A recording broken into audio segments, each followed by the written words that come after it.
This pump is non-electrical, so there's no battery, no motor, and no charging required. It's simple, safe, and perfect for everyday use. This is a hand-operated manual breast pump. As you can see, it works completely by hand. There are no wires, no electricity, and no electronic parts. That makes it lightweight, quiet, and very easy to carry anywhere. Let's take a quick look at the parts. Here is the funnel, which fits comfortably. This is the handle you press gently by hand. And this is the collection bottle where the milk is stored. All the parts are easy to assemble and easy to clean.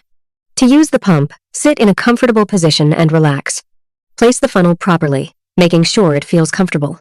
Now, gently press and release the handle with your hand. Pump slowly and steadily. There's no need to rush. Comfort is the key. Because this pump is manual, you have full control over the pressure. It's great for travel, quick sessions, and daily use. After use, wash all parts with warm water and let them dry completely. Thanks for watching, and I hope this guide was helpful for you.